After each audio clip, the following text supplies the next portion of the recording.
Dynamics 365, Saturday Scotland, will take place on the 26th of January at Strathclyde University, Tick. This could not be possible without our sponsors, Red Spire, Ebex, Incremental Group, and Cognitive Group. See you there. So we've now hit episode number 4. I thought everyone would be bored after episode 1, but here we go. It's quite a diverse lineup we've got today as well. Usually we've had sort of a theme of all females or all in a certain industry, but yeah, it's a bit different today. It definitely is. We've got some right characters on today. I've never met any of them. Actually, I've met one. That's a lie. I've met one, but the other two that we have on, I've never actually met face to face. I don't think I've met Mark Smith. I always thought Mark was based down under until I realised he was in London. And yes, one we've both met at the same time, and one we haven't met.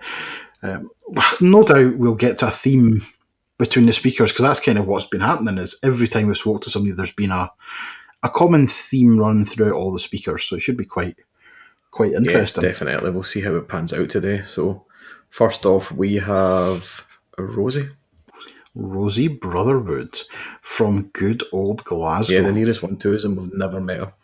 Yeah, I think she's Glasgow anyway. Pretty sure. We're in that area. Let's just get her in and ask her then.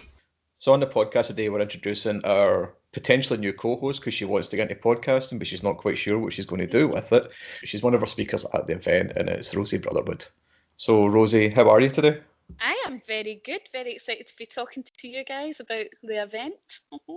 I mean, you have totally dropped the Glasgow accent and gone for a posh one. We thought you were joking when you said that. No, I always speak like this. I mean, I don't know what you're even talking about. There was no hint of Glasgow anywhere. Well, for anyone who doesn't know you, can you give them a wee bit about yourself, who you are, where you're from, what you do?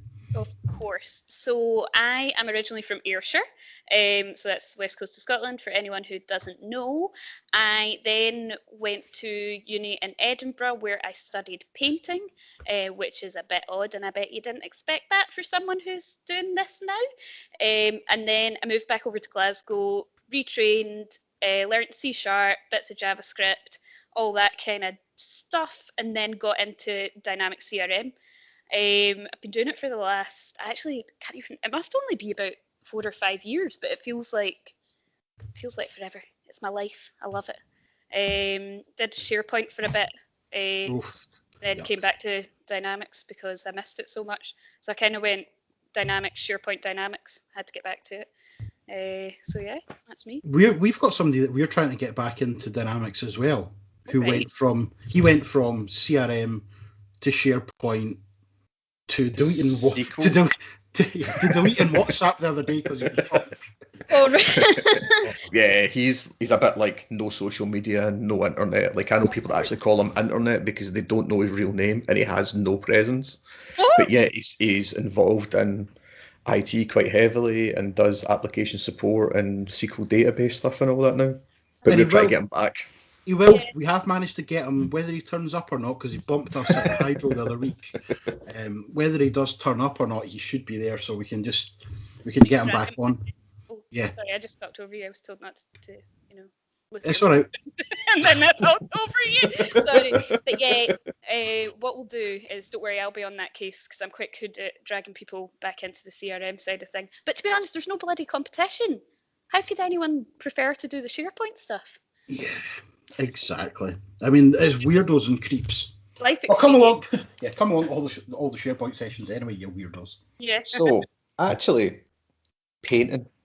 Yeah. Was it like fine art, or was it sort of illustration, or what? So I actually did complete proper fine art at art school, so it's not even as if I can say, I did architecture or graphics, and that's kind of sensibly moving into a more technical role. Originally, I was either going to do maths or art, and then when I got into art school, because it's so blooming difficult to get in, I was like, well, I need to go now. And then I realised that all I was doing was drawing straight lines and measuring them. So then I kind of was like, am I actually artistic at all? I was about to say artastic. I don't know why, but it's quite good. And then I came out of uni, and I don't know if you know Utrain. the company. Yep, that's where I've done a couple of my exams. Yeah. They do the Microsoft Exam Centre, aren't they? Well, I got speaking to the MD for there because I did a wee bit of an office manager job for a networking company for a bit. Got speaking to the MD. He told me about how he was running this thing to get mathsy people who've got degrees but maybe aren't in IT into that area. I was like, oh my God, I've just realised what I want to do. This sounds amazing. Went on this intense C# course. Thought, crap, I'm never actually going to be able to learn this, and then started to just get really into it. Got offered a job straight away because, I guess, I don't know if you've noticed this, but I'm quite chatty as well. So obviously, I was actually going to pipe in there and talk, but I couldn't because you hadn't taken a breath. No, it's all about me. No, I think we're going to need to slow the speed of this podcast down, though, because the three of us, probably nobody can hear us. Crap, that's true. We have to enunciate correctly. I do speak very quickly, and when I am presenting, I will speak slowly. I'm not sure where it was. Yeah, so I was working for a CRM company, did a lot of development and consultancy. Then I went and moved into just proper consultancy, but with SharePoint and Office 365, and I just really missed Dynamic CRM, so went back to it. So my question on the whole art and CRM, when you create a new entity, do you put a nice picture on it as an icon? No, someone else does that for me. No. No, to be honest though, one of the folk that I line manage, she said to me this morning, Rosie, go look at the icons I've put in. And I was like, okay, what am I going to get this time? Because she says that I'm notorious for going in and going, ugh, that's designed disgustingly. And then I feel really like a horrible, horrible person. But do you know what? If it doesn't look good, no one's going to adopt it, are they? But I do think that having that kind of more creative background, it gives me a different angle to come from. I look at things in a different way. I might be a bit more, I don't know, maybe I'm blowing my own trumpet saying that everybody's creative, but I do think that, I do think CRM is very, is creative, and, there is loads of different ways to do things, and, having that kind of different thought route paths and things like that, it helps you understand other people's ways of thinking as well. So I've always thought it was good. And actually, to be honest, I've met a surprising amount of people in the industry who also either went to art school or are artists or are now getting into art. So I think even though it's maybe not a known correlation, there does seem to be a bit of a kind of techie and arty. Yeah, it's the creativeness. I mean, I said that from my first blog was CRM as an art form. Okay, I need to read that. Oh, you don't. It was horrendous. It and doesn't matter. It was just a good title.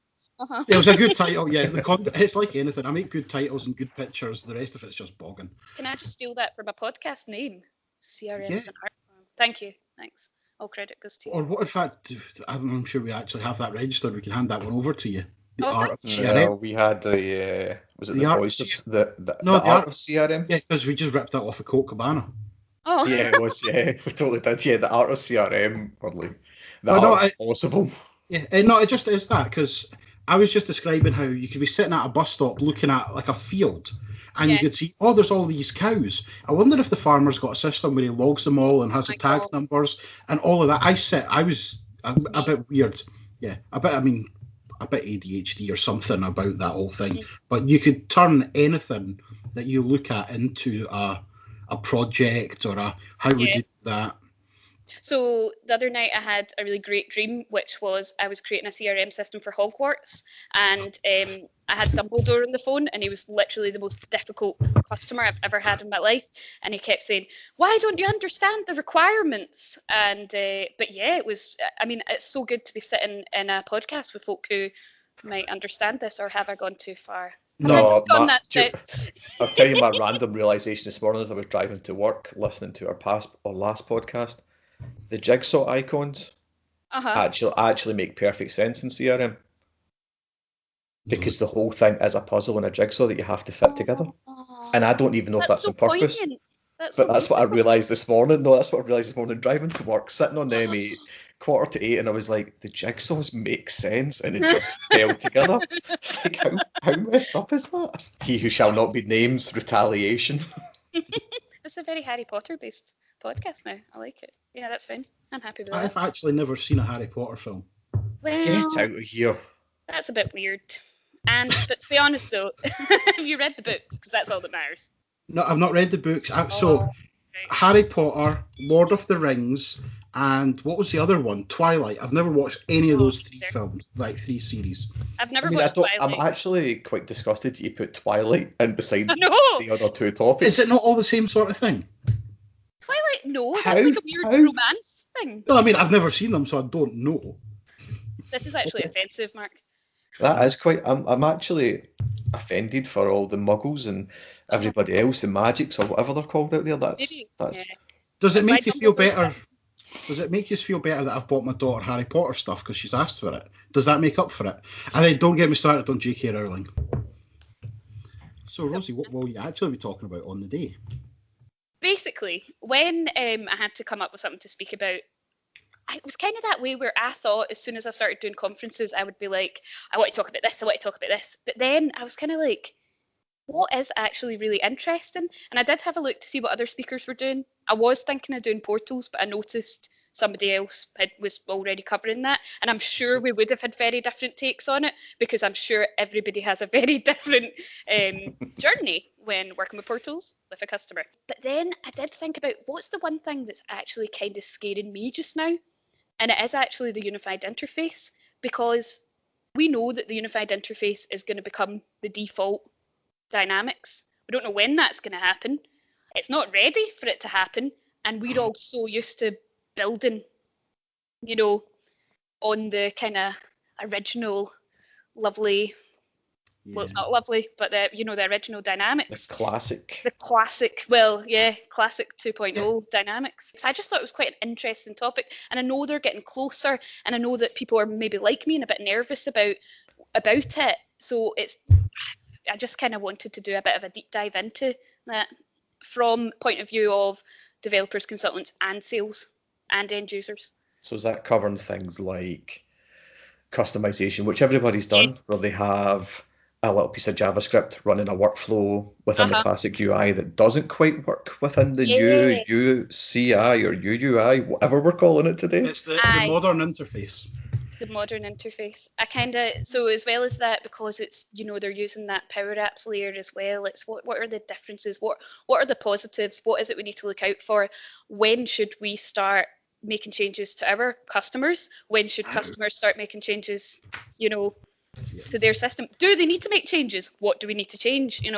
Kind of getting a bit of an exploration into that and all those areas. So to me, it seemed like quite a exciting topic. I mean, it actually is. It's one that everybody. You're right. Yeah. Everybody's kind of scared to touch on it, but they know it's coming. But it's like the Game of Thrones. Winter is coming. I've not seen that either. Oh, jeez. I've never seen Game of Thrones. I've never seen it. I will lie. I'm telling a lie. I've seen the first episode of it, and there was some brothers and sisters and people falling out of windows, and I'm like, no. At this point, I'm out.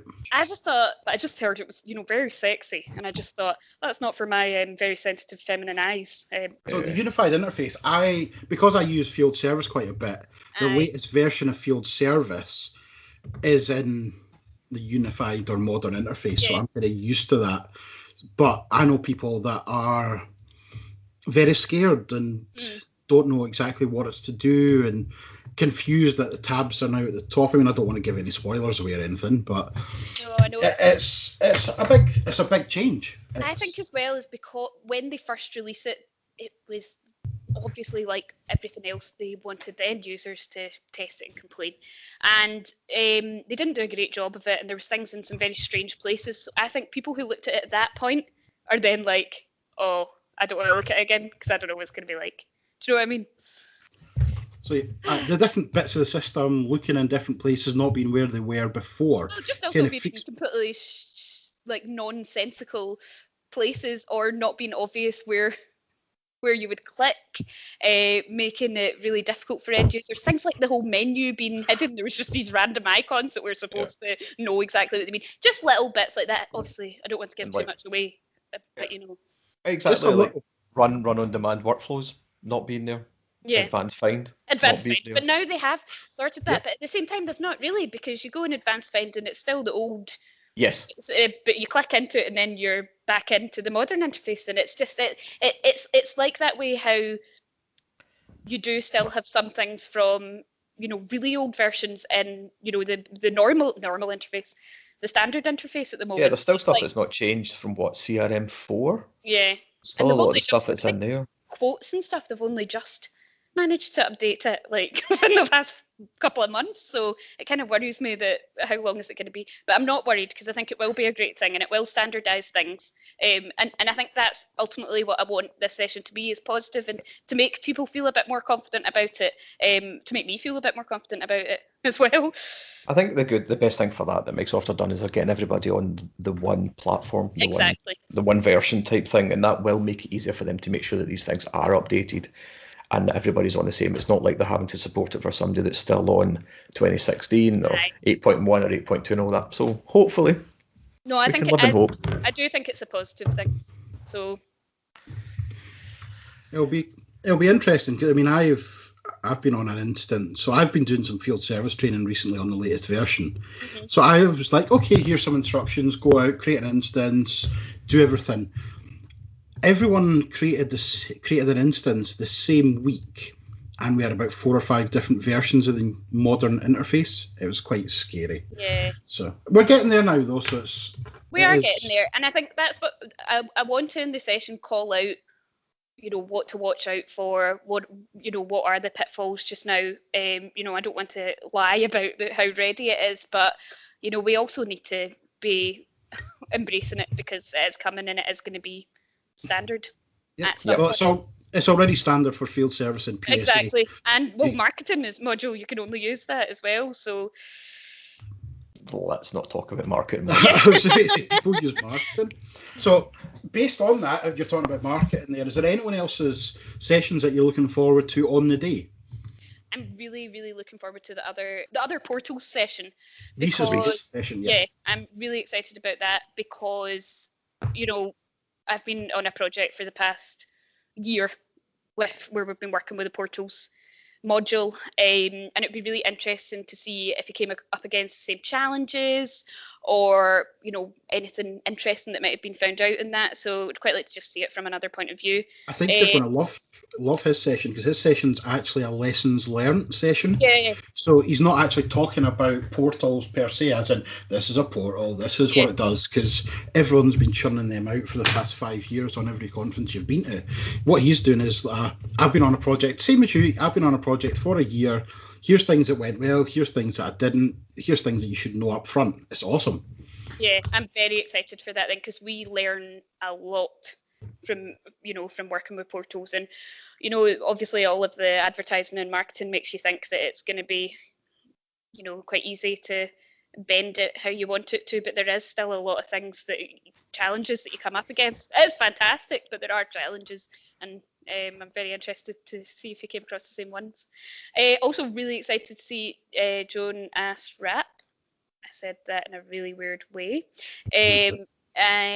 because we actually met when I was 1 week into my Dynamics career, and I went to Madrid, and I met him at that conference, and Extreme CRM, which a lot of my ex-art school buddies found hilarious, that I went from being a painter, going to exhibitions, to going to a conference called Extreme CRM. I think it's pretty cool. And it's just quite interesting, and I feel really, it makes me feel really good that I'm, going to be speaking at the same conference as him. But when I met him, I literally had been in the industry for a week, so I'm just really excited about that as well. I'm just excited about the whole thing, to be honest. I think it's a fantastic thing for Glasgow. It's a perfect point that you make there, that you're now at the level of being able to talk at conferences, because people think Scotland or Glasgow, there isn't much of a community, but there is. Yeah. I mean, I got I was passed your details by somebody recommending you to me to have on the day. Like, I've never heard of this person before, and they said, "Oh no, she's done talks and sessions and everything." So, like, well, there's another conference before, but I do a lot of things more incremental. Okay, we didn't know you hadn't talked at all. Let's figure somebody else out then. Let's be honest, that's not going to be an issue, right?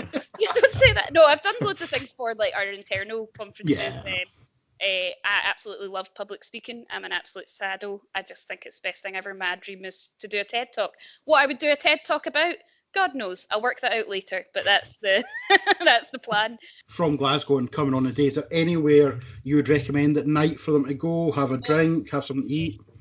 Glasgow is fantastic, and actually, my other half has a food Instagram called Scranstagram. So he recommends lots of different places in that. So actually, if you're coming from, outside of Glasgow, that would be a good thing to look at to find out different places to go. Place where we quite regularly go, so that you get different bits and pieces. You've got Platform, which is amazing because that's your street food and things like that. I live in the south side of Glasgow. I think it's definitely worth a visit, especially for brunch. Tons of nice places there. If you want a crazy night out, you should go to Sub Club if you like a bit of techno DJing. I think that's totally worth it. But obviously, I went to art school, so I would say that. I need to stop bringing up the fact I went to art school. But yeah, definitely check out his Instagram because you're going to get a good bunch of recommendations on that. So why the Sub Club over the Cat House? Well, I like Cat House too. I mean, I did used to be an emo. There we go. That's fine. So that's 3 of us now going to Cat House. I'm not going to the Cat House. Why not? Because I'm not 15. I don't know. I think that would be fun. Yeah, I think we get Chris into the Cat House and just leave him. Go you back. So know I'm going to be in the Cat House running about to chop suey. Oh yeah. I love System of a Down so much. So the toxicity of our city. Thinking I'm like in my young 20s again, and that's a perfect way to wrap it up then, isn't it? Ian thinking he's younger than he actually is. It was a good banner. Thanks very much. Cheers. Thank you. Thank you very much, guys. Speak to you very soon. Cheers, bye. Bye. So now we've got Anna with us today. How are you doing today? Hi, I'm doing really well, thank you. Just back from the holiday. Oh, don't tell us that. I'm thinking of holidays already. Where did you go? Well, I went home to see my parents and friends and relatives and ski and do everything like that. I'm so gutted we had no snow. I can't believe you got to go home and ski. Yeah, well, we had. I'm from Romania, so back home we had real snow. We haven't had real snow for Christmas for quite a while now, so that was quite exciting. You feel like you're a child. You get snow. That is quite. I do like that. Going home for Christmas and it to snow. That is awesome. Yeah. Now I know the answer to this one, but where about in Romania are you from? I'm from Brașov, Transylvania. So right in the center of the city, of the country. I'm surrounded by mountains. I come from the prettiest city in the country, I think. I think so as well, because some of the pictures that we've seen that you've posted are amazing. So jealous. So why move here? You know that's $1 million question, don't you? Everybody asks that. Yeah. So I moved here in 2014.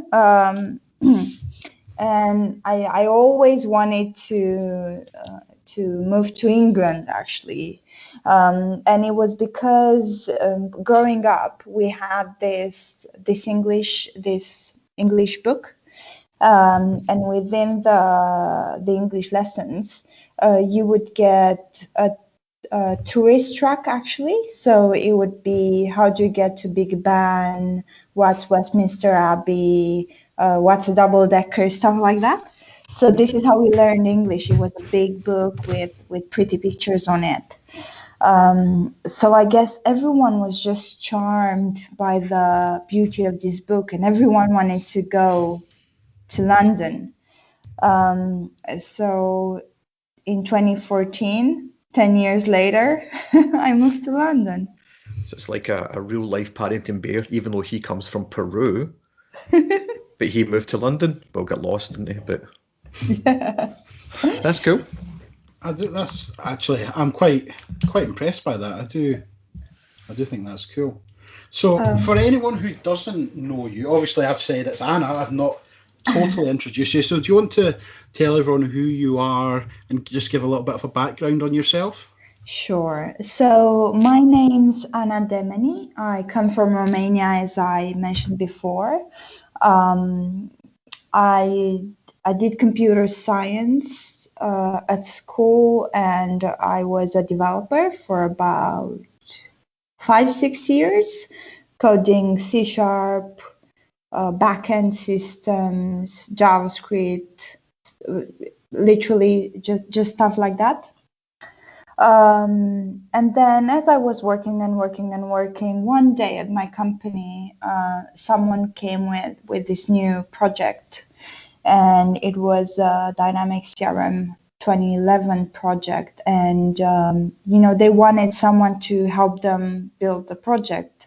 And at the moment, I had to choose between a Visual Basic project or a Dynamics one.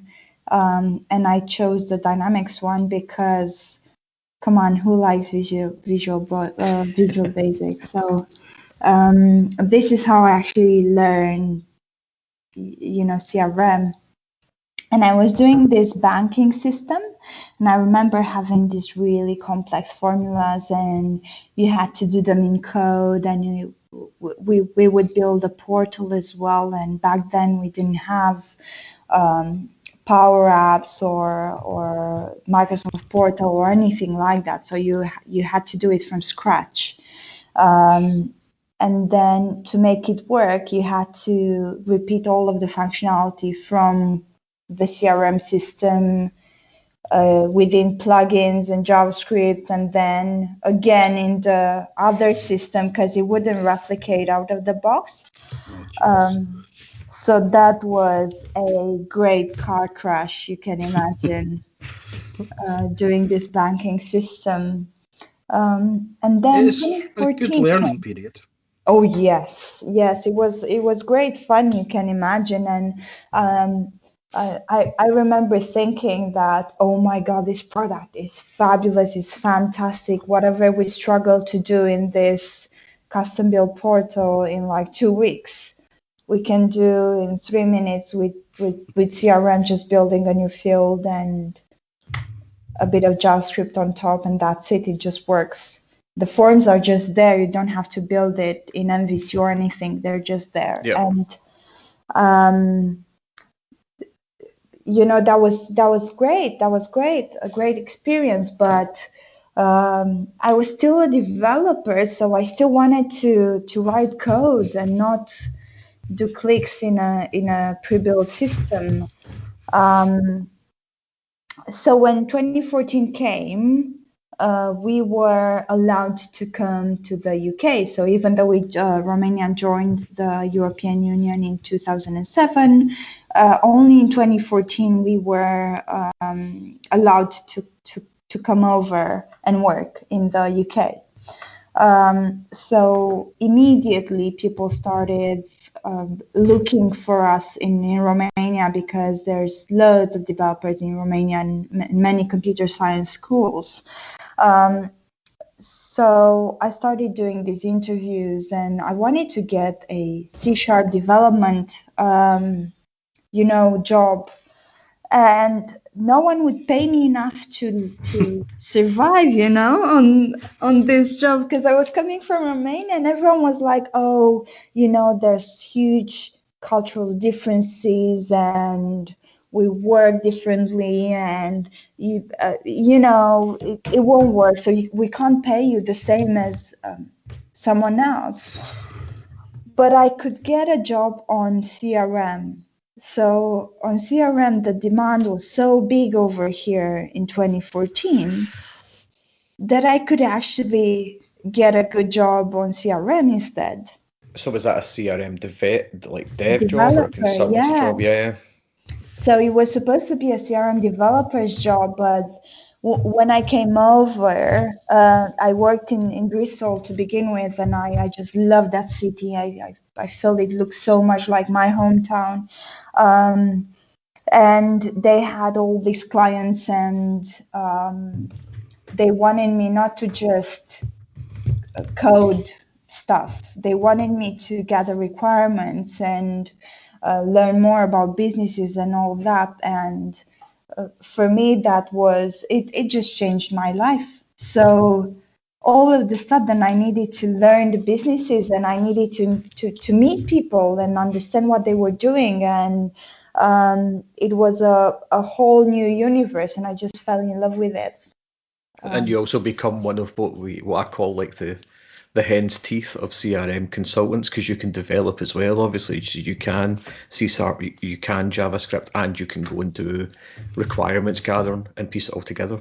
That's pretty awesome. Yes, Really that awesome. was so cool. Everyone was like, "That's so cool." For me, it was just normal, you know. And then I moved to London to be a technical consultant. They called it, and I was quite upset because I was like, "No, I'm a developer," and they were like, "No, here in London, and this big old corporation, we're not calling it a developer. We're calling it a technical consultant, and it's better for you." So I just went with it, you know. If people just tell me it's better, I just go with it. Do you think it's better now? Do you agree with that? Yes, 100%. Because then I would, I would go to companies and people would offer you stuff to own. And I think in the previous podcast, this was mentioned, and in various conferences, this is mentioned, how Dynamics is just a way to slip into this technology. You don't plan to learn it necessarily, but some way or another, you just slip into it, and then it just grabs you. You can't escape because there's so much opportunity. And there's so much investment as well in the product that, everyone wants in.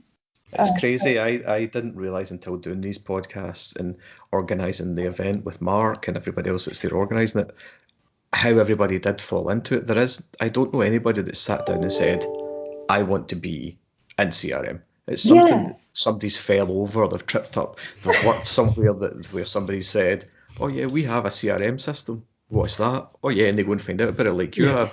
They move into it. And I came from like a call center background, working in phones, done a networking degree and things like that, and fell into CRM. And I love it the same. I think everybody has such a great passion for it that it's absolutely amazing.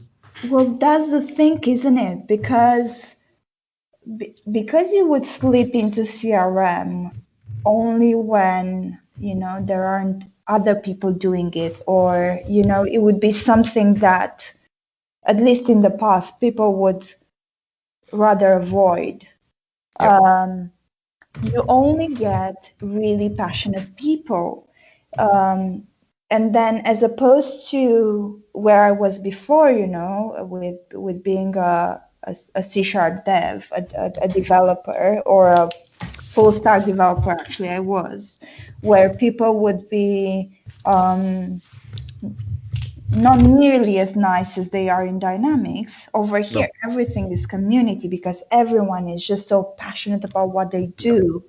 And also everyone is just so well-rounded, because you can't just be a consultant, you can't just do functional stuff, you can't just do development. And I mean, I'm hearing this, these people talking, and they're like, oh, I'm not really technical because I studied law. So I'm not technical. I just play around with JavaScript. I'm like, what? What do you mean that you're not technical? It's the definition of technical, learning how a system works. And in my opinion, Dynamics is now so connected with with Azure and with Office 365 in general, and with many other systems. There's just so much possibility, with it. So I always wanted to just stick with it in the end. So after being a consultant for a few years and learning a lot about other businesses, because you have to walk in your client's shoes, there's no way around it. Otherwise, you won't have a successful project. Yeah. After doing that, I moved to an end client. which is where I work now. So for me, the difference between consultancy and an end client is that within the end client, you have all the budget, so you can try things out. You must have a good end client if you've got all the budget. I work for it. I'm contracting for an end client just now, and the budget is the bigger issue. Well, for me, if I've got time, for me, that's budget. True. But actually true, yeah. We don't actually require a lot of fancy tools that we pay for, but if I've got the time, then that's awesome. That's absolutely amazing. And a team. So from my point of view, this company is really investing in their systems where I work now. So I started as the Dynamics lead over here, and now I'm the lead engineer for one of the teams. So there's 9 of us now, actually 10 of us, me included, doing stuff with Dynamics, around Dynamics, with Azure, and around it. So it sounds like a very progressive company, so they're actually wanting to take the technology forward. And it's good that you've got kind of both hats. You've got your C#, your developer hat, but you've also got your business and business analyst hat, where you can say, this is why we want to do something. So I think that's quite good. One thing you did mention there is the community spirit and how people are learning things. I mean, one thing I do want to say is you've started your earn with Dynamics sessions, which are absolutely amazing. I know a couple of people who were on them with you, and one of them is actually somebody who I'm mentoring at the moment, and she speaks about you all the time. So much praise for all that you've helped her with. So do you want to just tell everyone a little bit about that? Yeah, so it all started from the amazing community that we've got, you see, because I was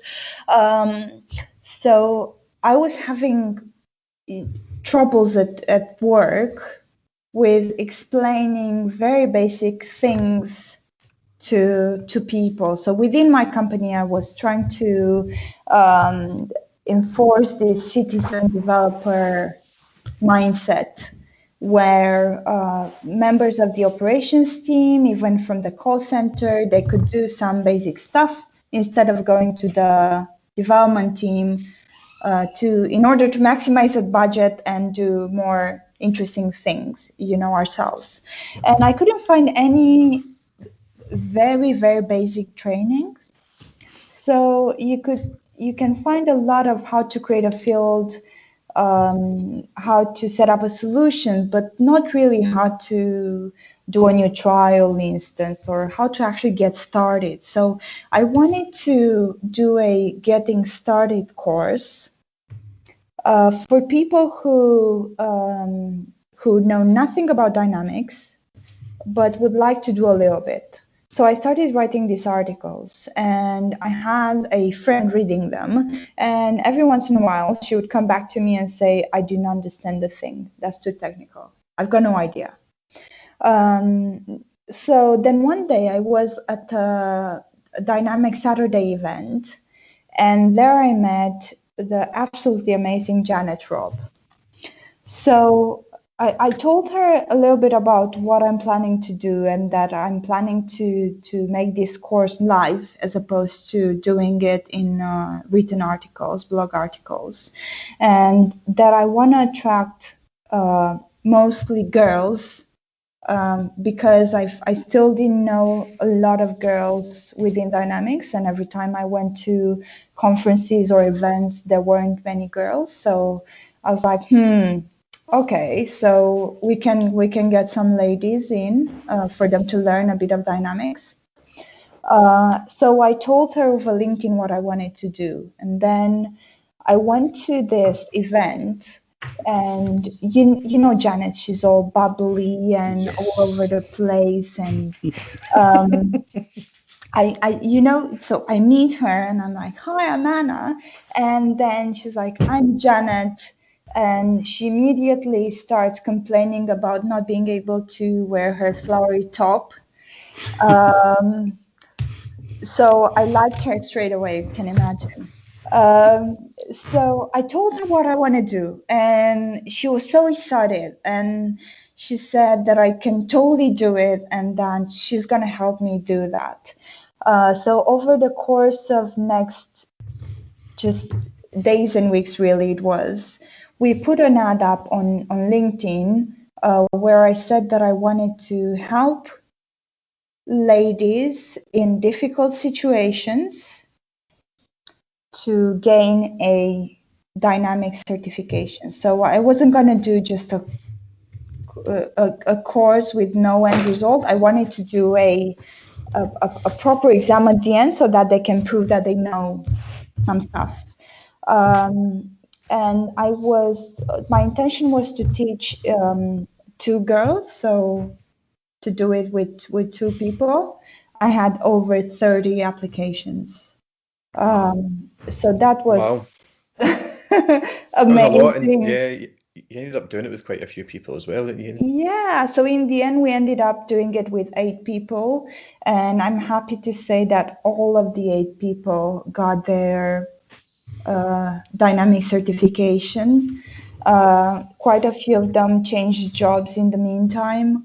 Other people went ahead and got some more certifications.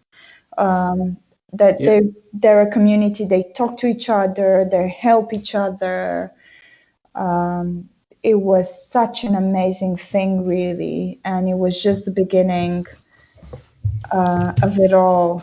Yeah. So Jessica, one of the people who were on your courses, she's now actually passed her field service exam as well.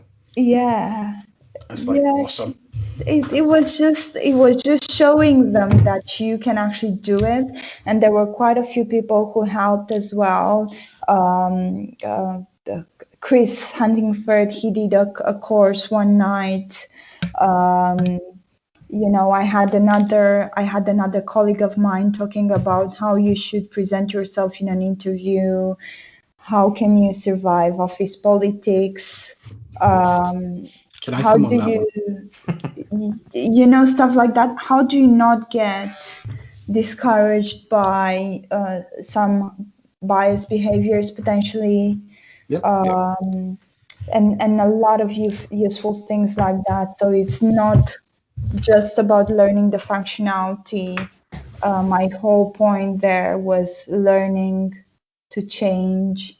It was a change management course, learning to learn on your own and present something and gather information and take it a step forward. Because actually, yes, sorry. No, it's fine. And you go on. And I was saying, because it was such an intense course, it was over 8 weeks and it was so big, I needed a break afterwards. I remember the start of the D365 Saturday event that you're talking about, and Jan actually introduced me to you in one of our worldwide, as she was running about. She's like, Anna, this is Ian, this is Anna, and then we had that chat, and seeing that flourish from there, the whole women in tech movement that kind of was already in existence, but got some massive traction at that event. And then obviously, as you say, you'd done the training course after it, and the training stuff's there as well. I've actually looked at it for myself when I've been doing some exams and things, and looking at it as a reference point. And it's been awesome to see it flourish. I definitely think so. And I think with the help of obviously yourself and Janet, we've been able to get a 50-50 split of speakers, which is brilliant. As when we spoke to Janet on the first episode, she mentioned that sometimes she was the only female speaker at a conference, and obviously yourself, Megan, are the 3 main people that I think of when I think of women in tech and who's there. But the fact that we've got 24 sessions, 12 of them with female speakers, is a credit to the stuff that yourself, Janet, and others are doing to promote dynamics and women in tech. I think it's brilliant. Yeah. And on that, so what is your session actually going to be about on the day, Anna? On the day, I'm going to speak about DevOps. So as I mentioned before, I'm now involved in many other systems apart from Dynamics 365. So I've been fortunate enough to go to quite a few conferences, and that has been supported by my work, to make sure we know what's out there, to make sure we know what should we try out next, what other people have tried, and what works. So I've been to the serverless computing conference. I've been to the Women in Data conference. I've been to artificial intelligence conferences. And what I'm trying to do with my session is bringing it all to life and mapping it all together, because very, very often an enterprise will have many systems apart from Dynamics, and they all need to talk to each other, and they all need to work in a streamlined way. So my idea is, how can we bring it all together and put a layer of automation, first of all, and then observability of our clients on top of it. So my track is all about what can we technically do to streamline our processes, so that we don't waste time, so that we involve everyone, and so that we structure our teams in the best possible ways, looking out for all of the engineering leads, or of the project managers, all of the product owners, any sponsor out there who have some money to build the system.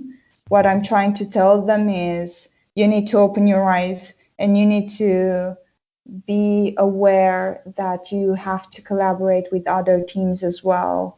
And a DevOps process is not just a release pipeline. It's so much more than that. I want to emphasize the need of testing automation, just how much that weighs on a system, and architecture in general. So this is what I'm trying to speak about on the day, extending CRM with other systems in Azure. No, it's definitely a good thing, and you hit the nail on the head with the testing. There isn't much going on in the testing realm, so it's good to get a wee idea on your thoughts on that. That's going to be quite interesting. It's something I want to find out how other people are doing it. Yeah, well, it's going to these places. Everyone wants to showcase what they've got. So what I'm gonna do, I'm gonna show you what I've got, but then I'm gonna tell you what other people have as well. Awesome. How do they manage to sell a product nowadays? Because things are moving so quickly. The serverless computing conference that I've been to, everything was almost old already. So everyone was emphasizing that by the time you release something, it's already legacy. So how do we manage to still be there? But also, I want this to be a showtime event. My slot is early in the morning. I normally have after lunch, which means that I won't have time to be nervous for the whole day, which is awesome. You'll just be nervous the whole night before. That's fine. That's always the case. But you know what? I won't have time to actually change my presentation, which is something I always do. Yes, I remember sitting in Dublin Yeah. And I think you had your brother with you in Dublin. Yeah. I had my little support group there. Anna sitting in the green room. I mean, I would think Anna's first attempt of a presentation would be a 10 out of 10. But she wasn't happy with that. She was going and going and going. Yeah, she's going to introduce like unit testing, some Selenium automation, all this stuff going on. It's not going to happen. Just enjoy it. And your support group is all of us. Like, that's one thing that we're trying to do here. And certainly with this D365 Scotland, it's already there, but certainly with the Scotland event, or D365 Saturday even, it's already there. With the Scotland event, 100%, we're just trying to make sure everybody knows everybody, everybody's already really comfortable from the presenter's point of view, so that we don't have the nerves, or you've got a support group there if you need it. Yes, so it will be absolutely amazing, I'm sure. And looking through the lineup, wow, that's just incredible. I've got so many sessions I'd like to attend as well. And even listening to these podcasts, there's no way you can resist, some of the things. Because I'm so development entrenched, I'm so excited about seeing some of the functional sessions. I think Julian's one would be one definitely for you. Definitely, yes. And Julian's a great presenter as well. I just love his talks always, and he's so knowledgeable. I used to work with Julian, so I didn't know who Julian was. And everyone was telling me, oh, you're going to work with this guy, Julian. He's really cool. Everyone knows about him. And I didn't know who he was. And then we did a project together, and it was so cool. Yeah, so we worked together. I was a consultant back then, and he was contracting, I think. Yeah, I've worked with him as well. He is good.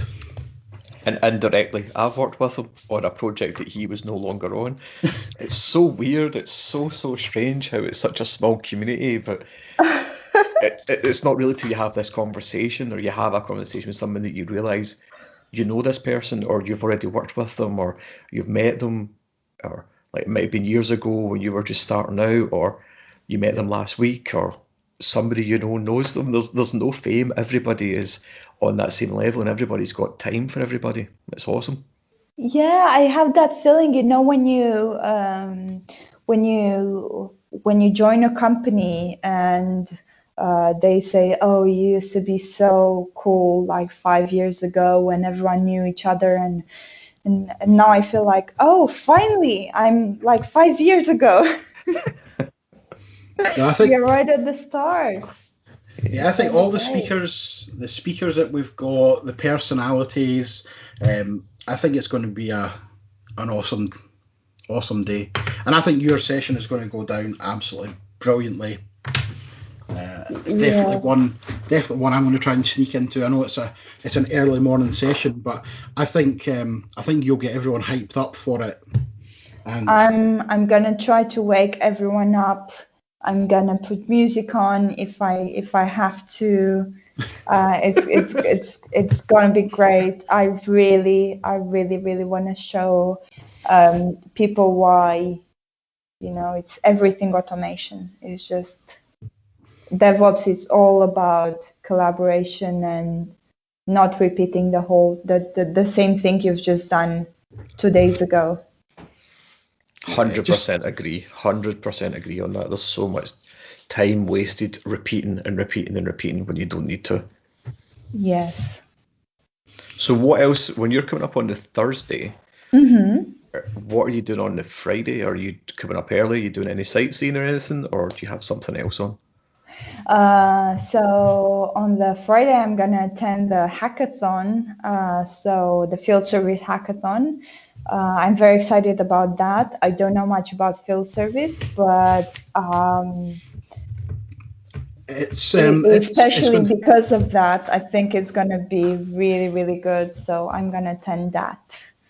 Yeah, so there's going to be CRM, there's going to be Azure, there's going to be IoT, there's going to be lots of things. And I think it's something you'll probably excel in because you have the the BA and the dev background, you'll be able to pick it up a lot quicker. It'll be awesome. I'm so looking forward to that hackathon, 100%. I have an IoT device. I've turned it on, and then I'm like, what do I do with it? How do I hook it up to Azure? How do I do all of this? Had a bit of a play with it, but nothing really constructive. So it'll be an awesome session, I think, as well on a Friday. Yes. So I can't wait for that session. I'm going to do that. Then in the evening, I am not going to change my presentation. Nope. We'll take you out and make sure you don't have time to even think about your presentation. I'm just going to leave it as it is. And then on Saturday, I'm going to have the full day to just enjoy the event, which is just so cool. And I'm going to attend as many sessions as I can. I think I'm going to leave sightseeing for a separate visit. I am really quite interested in meeting everyone. I think over the last few months, we've collaborated so much together on here. So 365 Saturday on, 365 Black Ops as well. Everyone on there is helping. What's Black Ops? We don't talk about Black Ops. We don't. No, we do. We're just pretending it's a secret club. The one you mentioned there that you'll get to see them. I've done the first talk of the day, and I've also done the last talk of the day. And I think doing the first talk and getting it out the way early means that you can then enjoy the rest of the sessions that you go to. Exactly. And also everyone is rested. Yeah. Because it can be a long day. I mean, there's no choice about it. Yeah, and if you're lucky, the keynote is going to be really boring. So then you don't have. Sorry. We have absolutely. I think we have absolutely shot ourselves in the foot with this. There's this whole myth about you're on at the end of the day to make sure that people stay, or you're on at the early day because the presentation's not as good or the keynote's not going to be good. I think personally, like, I'm not even blowing out my own trumpet here. I actually struggle looking at the timetable and the plan of what we have as to who do I want to go and see and who can I miss. I don't want to miss anybody. Everybody's session looks absolutely amazing. That's right. Even if you read just the titles, I mean, just by the titles, you're like, oh my God. And listening to this podcast, everyone is so passionate, and everyone has evolved so much so quickly. They know so many things, and they're fun as well. Yeah. Developers and fun, and the geeks in general. But all of the geeks in this group are so fun, and they have this awesome sense of humor, and it's going to be awesome. I think, and especially you mentioned the keynote. The keynote is something that I've been working on, so it's going to be good. That out of everything, that's the thing that I'm looking forward to. There'll be music blasting. I'm trying to get t-shirt guns. I was even texting Ian last night about t-shirt guns. See, I'm meant to be doing the closing speech. I say meant to be. I'm doing the closing speech so that Mark can run about with a t-shirt gun. Like, it's ridiculous, the stuff that we're trying to do, and it's just making sure that there's fun from 9 o'clock in the morning till 6 o'clock at night.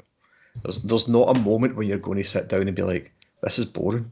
If you are, then come and tell me, and I'll make sure that it becomes fun for you, because that's ridiculous. You should not be bored at our day. 100% you should not be bored at it. I mean, I even think... I think most people know now anyway. So we're starting off the conference with the keynote speeches. So we have Stephen Greer from Microsoft, who's a country manager, who'll be talking about the community. We then have the sponsors having a little bit of talk. But I mean, there might even be music. There might be bagpipes. There might be special guests. There might be Mark shouting and swearing. There's loads of things. And that's before we even started. Hey, I call the music bit, so I've got a full playlist that goes with my presentation, so that you can always remember what some You're terms going to mean. need to share the URL for that. You're going to need to put it on various streaming music sites and share the URL. So it's gonna be, yeah, but you know what? As I said, I've been to quite a few conferences this year, not just talking, but also listening to people and seeing what other people have to offer. And these 365 Saturday events, that they're free, but people come out of passion. Passion is what brings them there, because they are sacrificing their weekend with their families or friends, and they're waking up early and sitting there for a full day of learning. And I've just seen so much more valuable content and nicer people in these events from even the big prestigious events somehow. Yeah. I think it's more a family feel. Yeah. You're leaving your biological family at home and coming into your dynamics family when you come to an event like this.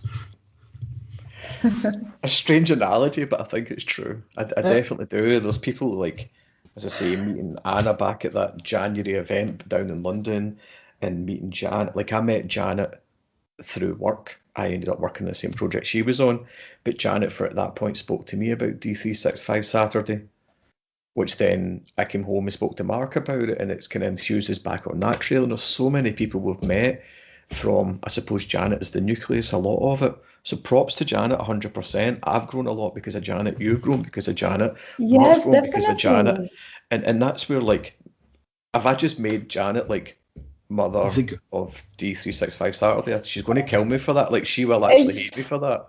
It's just that she is the mentor, isn't she? Yeah. Just the mentor. She's there, sort of. You feel like, even if this goes wrong or whatever happens, you have someone there supporting you. It's kind of like a feel that I got, and I could never be more thankful, for it, and meeting all of the people, all of the great people as well through her, is just amazing. And you can see it from afar. Like a few months ago, someone joined me, working here for my team from a conference, because they can see the feel and the group support of the whole community. And I think it's great. People attract each other by being the same, sort of. Yeah. I think Janet's got a lot to answer for, really. But no, I totally get that, because Janet's obviously done 2 or 3 of these events before where she's organised everything. So if I've ever needed to pick up the phone and swear at somebody, I've been able to pick up the phone and Janet's been able to say, that's a stupid idea. And that's usually after Ian's already told me it's a stupid idea anyway. And then you still go ahead and do it. But anyway, 2 tellings off and he still does it. Oh yeah, that t-shirt gun will be mine. Yeah, things like that. It will work out. We will end up doing it. I'm like, slow down. Let's think about it. Look at it methodically. No, I so want a t-shirt gun now. Yes. See, Anna, there we go. Brilliant. I was on YouTube last night looking at how you can make them. 3D printer, doesn't it? I have one. No, you don't even need a 3D printer. PVC pipes, PVC glue, and a bicycle pump. Oh my. Honestly, a 27-minute video I watched last night on YouTube. I better get some t-shirts printed. And then I realised that's a health and safety risk and I can't actually do it. Oh, don't worry about that. That's fine. I'm going to have a butane fire gun. I'm going to have like 3 t-shirts. Right. Anyway, before this goes arms and legs, and Anna's trying to come up from London with some sort of compressed gas cylinder for us. This is going to be awesome. Are you going to be doing any more do learn earn sessions going forward? Yes.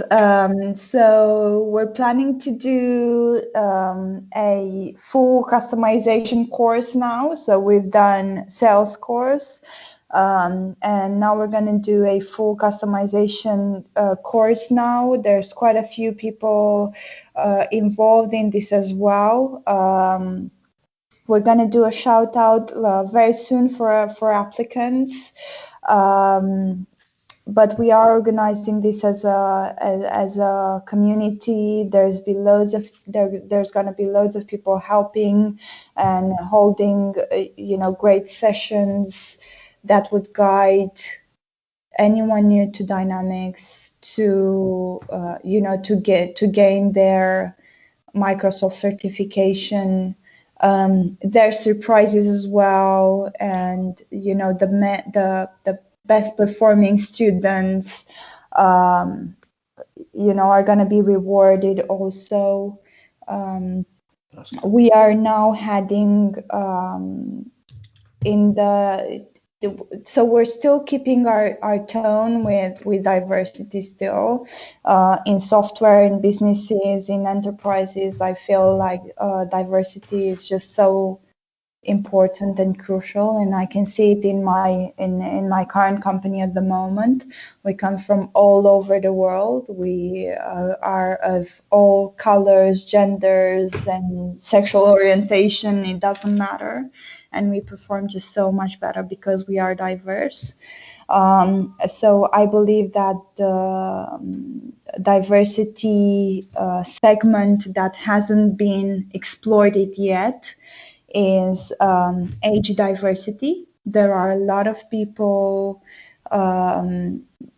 who have found their jobs vanishing before their eyes with technology progression or all sorts of other industries taking over. And, now we live 100 years. If you're 50, you can still turn towards a new career. So all applicants for the Learn to Earn customization course will be from some sort of diversity area. Age diversity takes priority in this case, and I think it's going to be great. So when you put that out, that'll be on your website, demeny.co.uk? It will be on my website, it will be on LinkedIn, and I'm going to tweet it as well. I'm not a great, social networker.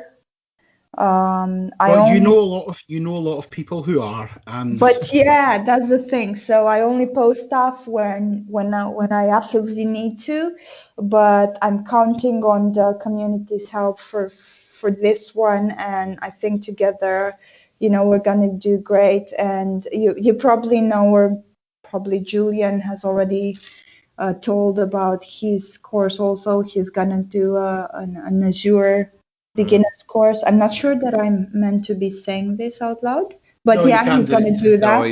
No, that's fine. He's announced it and everything. I've tried to register for it. I just hope I get accepted through his strict criteria for it. I hope I meet it, but we'll find out.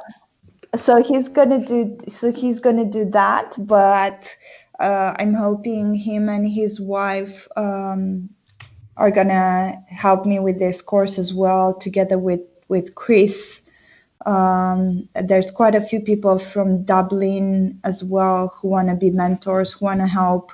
So here's a community call. If you want to get involved in the Learn to Earn community, please reach out to us, to me, to Mark. Mark, I hope that's okay. No, that's fine. To Iain, on LinkedIn, Twitter, Messenger, anywhere you can. If you want to get involved, please do, and we'll find you a job to help someone else to get into Dynamics.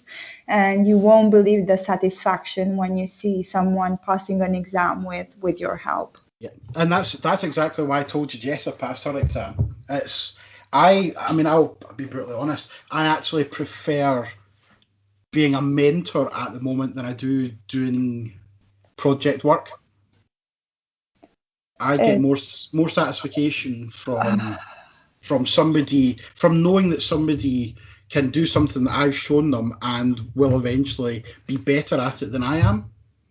I love Christmas every day. I'm telling you, it's Christmas every day. At some point at the course, I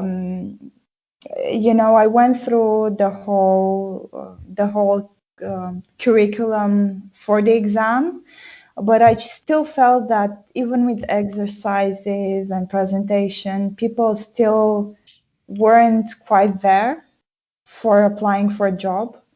So they were allowed to choose their own subjects and present it to the others. Oh my God.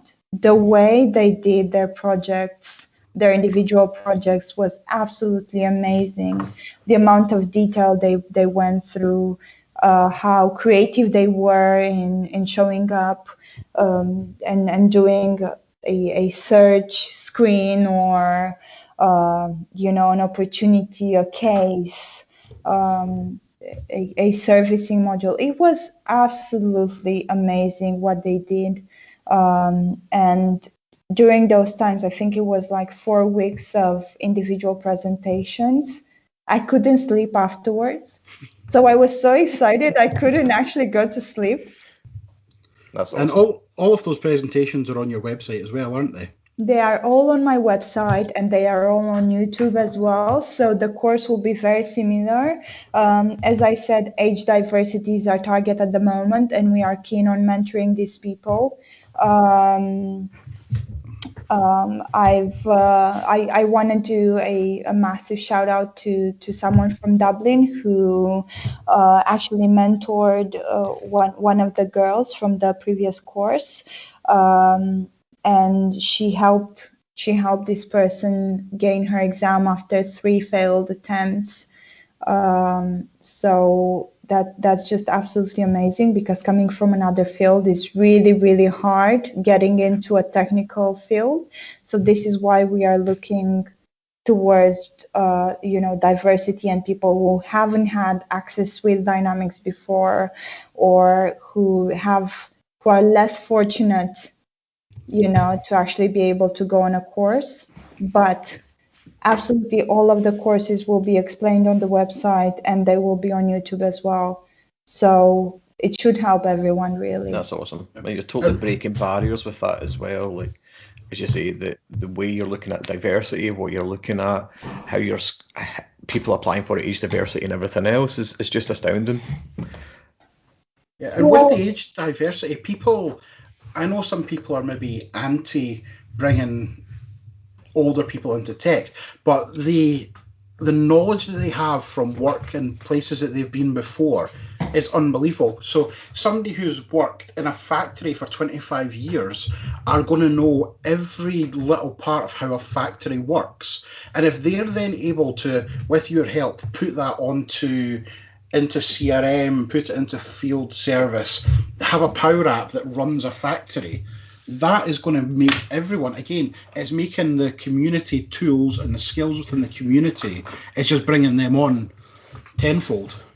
Exactly. And they have something we don't have, or I don't have, which is patience. Yeah, I've not got that either. So they have patience, and they know how to listen, and they know how to talk to each other, and they've been through situations in their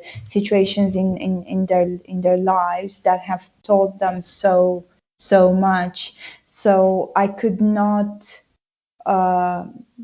you can't ignore the value an older person has. Not even older, it's just a more mature person. But and it's life experience, work experience. Yes, exactly.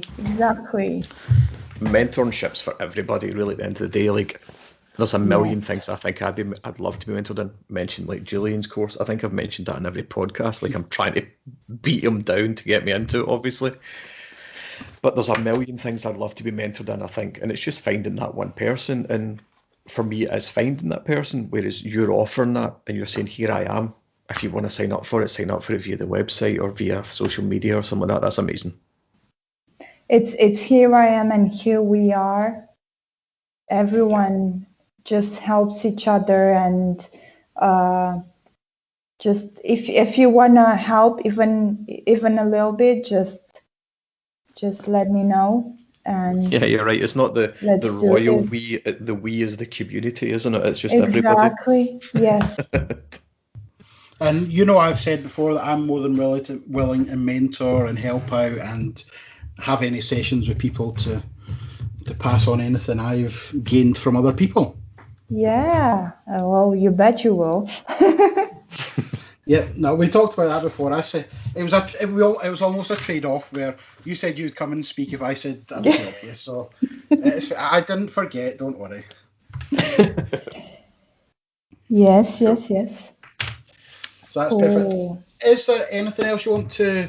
Any social media that you want to share? I know you said you're not very active, but we will get you active when the time comes. I'm not very active, but I am on Twitter, I'm on LinkedIn, you can find me on YouTube, and I've got a website as well, and I'm gonna start writing on there again together with the new announcement. My Twitter handle is Anna Demeny. You can just find me by my name. And the same on LinkedIn, obviously, as well. Same on LinkedIn, same everywhere. You can find me everywhere, even Facebook, but it's private. But anyway. We will put all your contact information in the show notes so that people can find you as well. Yeah, that's cool. That's awesome. Thank you. Well, thank you very much for your time today, and we can't wait to see you again in a few weeks. See you soon. Thank you. Cheers, Anna. Thanks. Bye. So I'm just starting off fanboying over Mark Smith now. So we've got him on the podcast. We've had Rosie on, and we've had Anna. So we're now going to have a wee chat with Mark, who is, in my eyes, a podcasting legend. How are we doing, Mark? Thank you. Oh, going well. Cranking into the new year. Good. So 4 days in, that's crazy, actually, isn't it? It's nuts. I wrote my first blog post too last night. You've been busy. Yeah. I just wanted to get keyword ranking because it's all on the new exams and courses that are going to be released at the end of the month. And you're sneaking in there the start of the year before anybody else is starting all working. My keywords and everything without breaking any NDAs type thing. So I know all the exam numbers and course numbers, but I can't put them in there. So they've just got X's, just blanking those. And as soon as they announce, I'll drop them in there. But I should have got the keyword ranking for the 2019 hit by that point. See, that's awesome. There's these things that you just don't think about. I mean, that's just the next level sort of thing. We need to think about stuff like that. It's fun. So, for anyone who hasn't listened to your podcast, come across one of your blogs, or seen you on YouTube, do you want to give everyone a wee bit of a description on who you are, where you're from? So yeah, I come from New Zealand originally, and I started my career as a groundskeeper. So I used to mow lawns, and I did that for 3 years straight out of high school. And then around that, then I kind of worked in my brother's business for a while, and he was kind of like in the medical industry. And the internet came along, and so I like built the company website, and I went along to some computer training courses, and they're putting on this course called on the internet about web design and stuff. And because back then, right, there were no web design courses. You couldn't go and attend a class around it. And so I'm like, I enrolled for that and found out that I was the only one that enrolled for it, and they had no instructor. And so I joined that company. I went on a midnight to, 4 a.m. call and learned from the instructors in the US, this formal program, and about web design and stuff. And then I sold 11 students into the class and taught it. And that was it. Launched my IT career. This is around NT4 days. I did NT4 exams. I did internet working, everything from packet creation, how the whole technology works. And I became a teacher and trainer in it. And It was while working there that I had to choose a new CRM system. We're on a Fox Pro CRM, so this is like a black screen. I think it was orange or green text on it or something like that. All keyboard driven, no mouse. Don't think the mouse had been invented. Maybe it had. And so, I looked at all the CRMs in the market, and I was talking with Microsoft, and this product had come out called CRM 1.2. It was around the end of 2003. And so Microsoft paid me to install it and go with it. No, they didn't.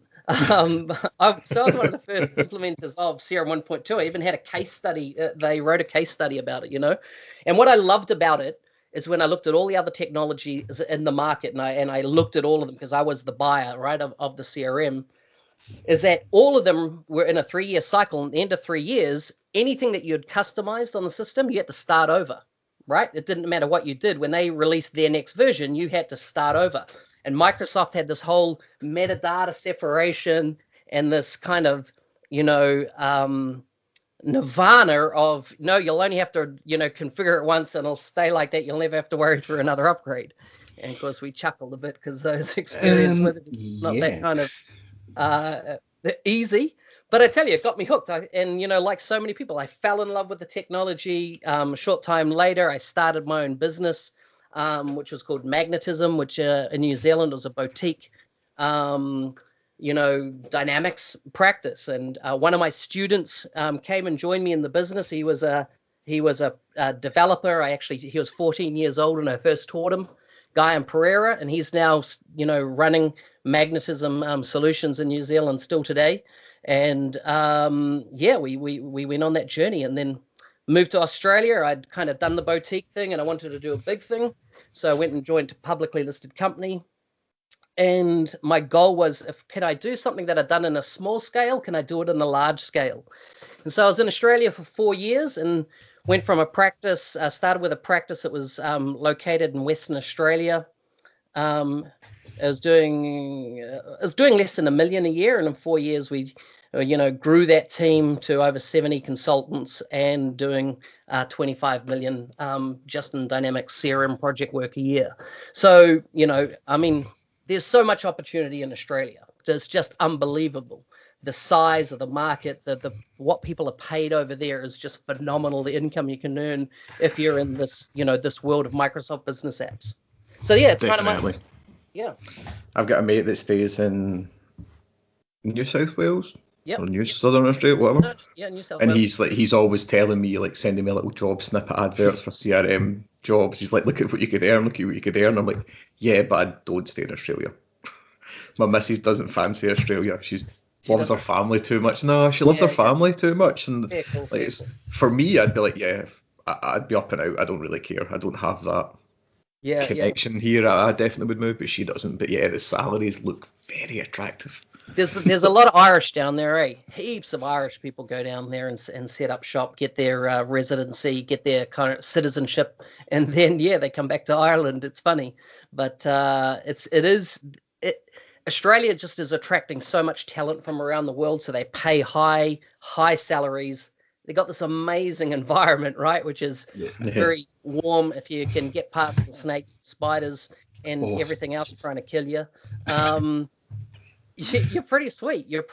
It is just an amazing. Like, I lived in Sydney, and it was just an amazing experience. To have living and working there. Yeah, my sister went over there. Her and her fiance they're both architects, and they lived over there for about a year and absolutely loved it. Yeah. She was always good point there, eh? Definitely. Good point. Yeah.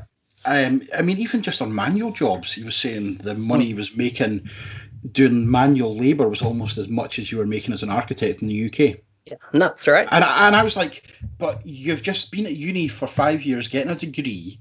Mm-hmm. Why are you doing manual labour on a farm or a building site? Because it pays so much. Right, fair do. We'll give you that. Yeah, and you don't have to think about it when you go home, right? No, exactly. 100% turn off. There's no sitting at 8 o'clock at night, the missus saying to you, What you doing? You're like, yeah, an hour, 2 minutes, 3 hours later, you're still sitting working through some stupid workflow because you can't understand why it's failing, and then you realise it's because it's running in user rather than org. Yeah, and you can't just switch it off, right? Because you're like, until that problem's solved, it's just tapping in your brain until you've come up with a solution for it. So you can't sleep. 100%. Yeah, and it's that 11:15 at night. Oh, wait a minute. What if I just do this? And then you run through, you do it, you change it, and that didn't work. So you sit at another hour just to hammer it, and it's like, oh, God. Yeah, so true. I've got a random question for you. Cool. When you learned your programming, your building websites, what language did you use? Was it Dreamweaver, or were we before Dreamweaver even hit? Oh, wow. Oh, Dreamweaver, that's a throwback. Dreamweaver was such a sexy program. I love Dreamweaver. And, of course, Adobe purchased Macromedia, I think the company was called. Yep. But Microsoft had a product before that called, like, what was it Front called? Page? It wasn't Front Page. Yeah, should have a product. All custom code and stuff, non-standard HTML, or CSS and stuff used. But Dreamweaver was, definitely my tool of choice. In fact, I trained a lot of people on using Dreamweaver. I remember the student coming into class and going, I don't even know why my company has sent me here. Like, I know HTML, I know everything kind of thing. So we flicked in Dreamweaver to the HTML editor. He was like, "Where's all my pictures gone?" I'm like, "That's HTML, man." So he had been used to just dragging and dropping shit around on the screen and not realizing that, actually there's code behind here, and that not really code, it's markup language, that you got to learn. So, yeah. No, I was kind of the same. I had hit Front Page, and then I signed up for an online course in Dreamweaver, and was it I want to say Fireworks. Was that the other one? Yeah. Fireworks is the image editor. It was bloody good too. Yeah, really, so that was for doing sort of your images or any 5-second video, because that's all my 56k modem could download at the time. Yeah. So I'm sure I used Fireworks to make what is equivalent now a GIF. Yeah, probably. Like the whole where you roll over and it does stuff, and I'll be like, this is all really cool. The hotspots and stuff like that, right? So when you text over, create various versions and the JavaScript to make it swap in and out. Yeah. And now I'm just lazy and I fire up a WordPress, put a theme on it, and install 5 plugins, and I'm done. 2 hours and it's built. That's it. It's commoditized. It's easy, and it's the way it should be, right? Yeah. It should be like that nowadays. So you've kind of talked about where you've come from, what you're doing. I mean, a lot of people are going to know you from your podcast. Mm-hmm. I think there's some changes just happened recently. So you've now having your own, not network as such, but you're doing them on your own site. Yeah, so what happened is the 1st of January, I left Serum.audio, the Serum Audio Network.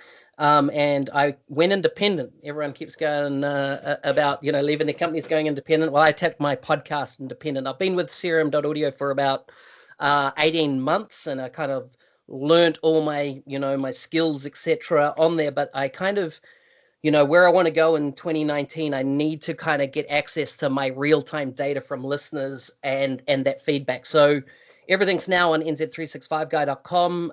All shows, there's 3 shows that I'm producing now. So there's the MVP show, which is just a 30-minute fireside chat with an MVP from around the world. That goes out every Thursday. And then every Tuesday on a fortnightly type basis is either the Power 365 show, which is really aimed at everything, the Power platform and the ISV opportunity, if you like.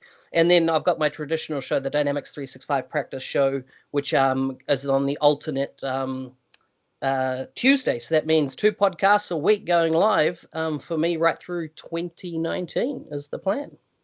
That's an awesome schedule. That's a lot of content. Yeah, it's good content for us to consume as well. But it must take some time from your part to put out some. It sure does. Stuff. It took me long enough to process how much stuff you're doing, never mind actually sitting down to think about it and putting it out there. I'm catching up with what you're saying. 2 a week for 52 weeks. Yeah, and I've already got them completed and scheduled through to mid-February. Jeez. Man, we need to up our game. Yeah. Are you offering any mentorship programs on podcasting?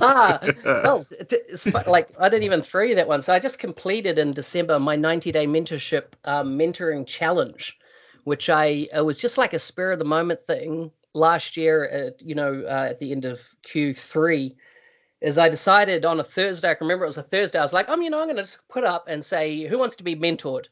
And I just quickly whipped up a page, chucked it online, called it the 90-day mentoring challenge, and I expected 3 or 4 people to sign up to it. Over 60 people applied. What were you mentoring on? Everything, anything? Your career in Dynamics 365. So I kind of covered a range of topics from how do you be an outstanding consultant? Like, what are the skills you got to develop? And actually, this is what I'm going to be speaking on specifically, is like the consultant as an artisan or as a craftsperson, that this is your trade. Are you going to become the absolute best in it, or are you just a 9-to-5 run-of-the-mill consultant, collecting your paycheck and kind of fucking off at the end of the day? And it's kind of like, I think is, in my experience employing a lot of people, that there's really 2 different types of people. The ones that are always, what can the company give me? Give me more. You're not giving me enough. I want more training. I want more this. And they don't do squat. You provide training, they don't even attend it, and it's like, certificate hunters. I don't want, and so kind of like, the whole kind of what I'll be covering is that, one of my big bugbears with consultants as well is that is being on a job and the customer goes, can it do this? Yep. Can it do that? Yep. Can it do something else? Yep. And there's no qualification of it. And so the customer goes, I want a field here on the form. I want the workflow to do this. And there's no kind of like, you're the consultant. You're meant to be the guru on the technology. You're meant to go, hang on a second. I don't know that that's the right thing, what you're asking for, or you get a rip and replace scenario. Listen, we just want it to replace and do the last thing, system did. Yeah. Even Salesforce replacement. You want it to look like Salesforce. What the? Stay with it. Just like, don't bother. Why are you coming? Well, you're cheaper. Well, we're not Salesforce. It's a Ford or a Holden are the 2 type of vehicles we're dealing with here, right? And so that's a Vauxhall for everybody in the UK. Oh, a Vauxhall, is it? Yeah. And I was going to say, don't even mention Ford to me either. So this is the thing. They both do the same thing, but they do it different ways. And if you're a full Microsoft ecosystem organization, this is going to be a better fit. But I've seen so many consultants will, put a compulsory field, like a system required field at the bottom of a form. And so the person's trying to save and get out of that form. And they're like, oh, there's a field right down the bottom here. Just no thinking, no user experience understanding. And what I find is that the artisan or, the craftsperson, they care about things like that, right? They care about how that person 6 months time is going to interact with this form. And are they going to be cursing you, or are they going to be going, or they are going to not even think about it? And I don't want to think about it because you've done a good job, right? The technology should be seamless in their day-to-day lives if it's done right. But I tell you, user adoption, which I know Janet's speaking on, and I mean, ProSci was one of the big things that I got into in Australia. It's so bloody important for successful projects, especially large projects. If you don't implement ProSci, I just think you're throwing money away, from the get-go. It's so important for successful projects, and that means everybody comes on the journey. One of the key things about ProSci, everybody comes on the journey and that means the end users. It's not management saying this is what we're doing and everyone has to follow suit. It's getting people's hearts engaged, right, and their minds, not just their hands by being forced to do something. And so, so I'm going to kind of cover, all those kind of things about becoming an artisan. I've seen so many people go, why do I need to keep learning stuff?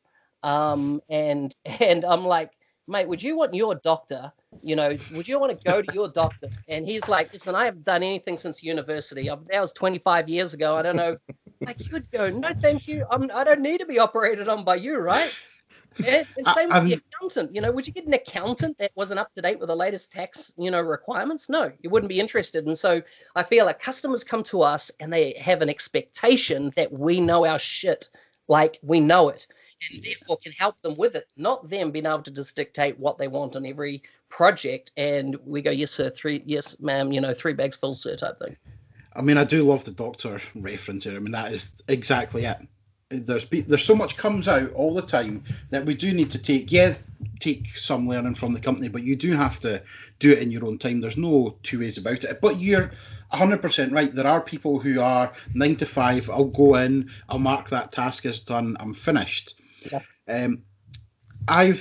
I know that there's people, when Flow and Power Apps fully commits into the Dynamics sphere, that there are people who have not got there yet who will be left behind. There's no two ways about 100%, 100%.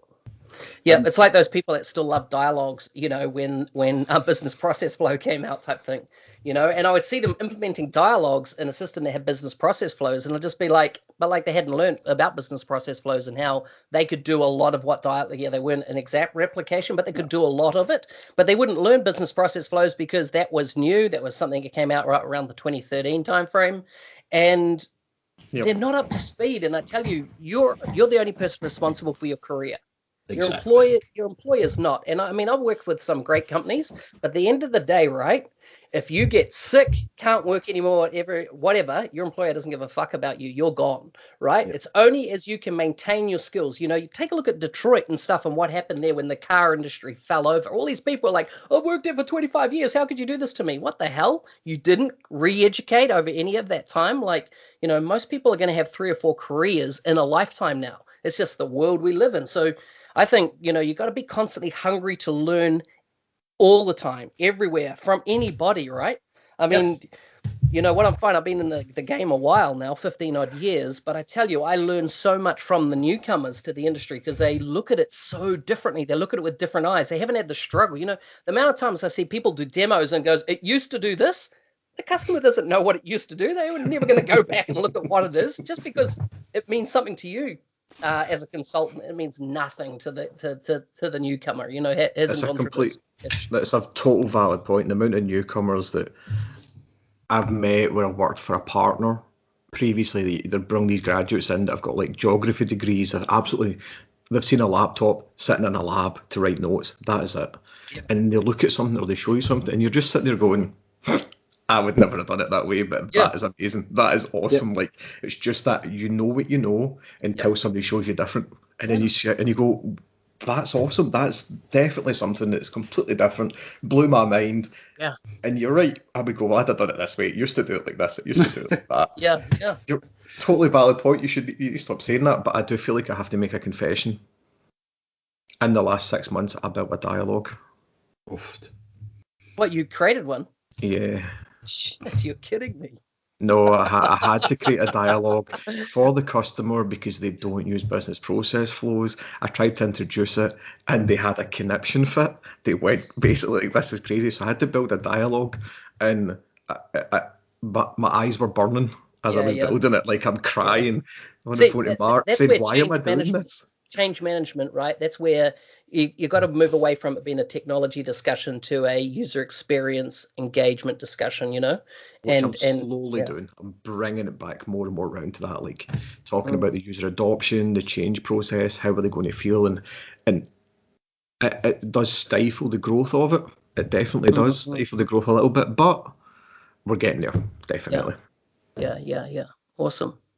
Now, with your points on the mentoring, so I've got, within my role at the moment, I've got a couple of people who I mentor, and I've said, oh, go away, do this, have a look, and they've come back and I've said, you might have to do 2 or 3 steps here, because I don't think it will do that. And they've said, oh no, I mean, it was a calculated field and a roll-up field. They won't work together, because we're always told that when 2013 or 2015 come out, you can't use a calculated field with a roll-up. Boom, she done it, yes you can. I'm like, wow. School day today from somebody I'm meant to be mentoring. But it's brilliant because they bring in, as Iain said, they bring in their different ideas, they bring in different scenarios from things that they've done. It's brilliant. And there's so much content out there now, whether it be in blog and YouTube and podcast format. It's difficult not to learn. Yeah. I mean, exactly.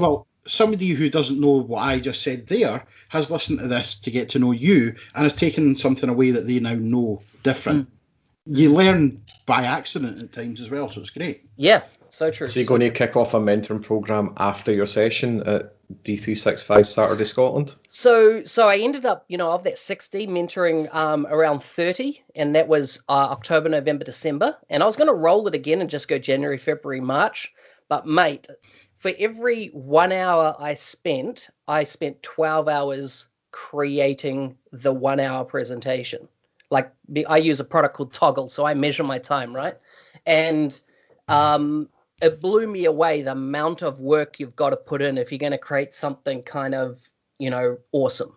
And so, so I run 6 sessions around 6 different topics that I find that people struggle with in the Microsoft business application space. So, communications was a massive one. I see so many people fail to go far in their career because of not being able to communicate effectively, and not just being effective, but being a rock star communicator. So many developers could move up to architects and then on to full on designing, ISV solutions and stuff, but they have ideas, but they just can't communicate them, freak out, can't find their voice.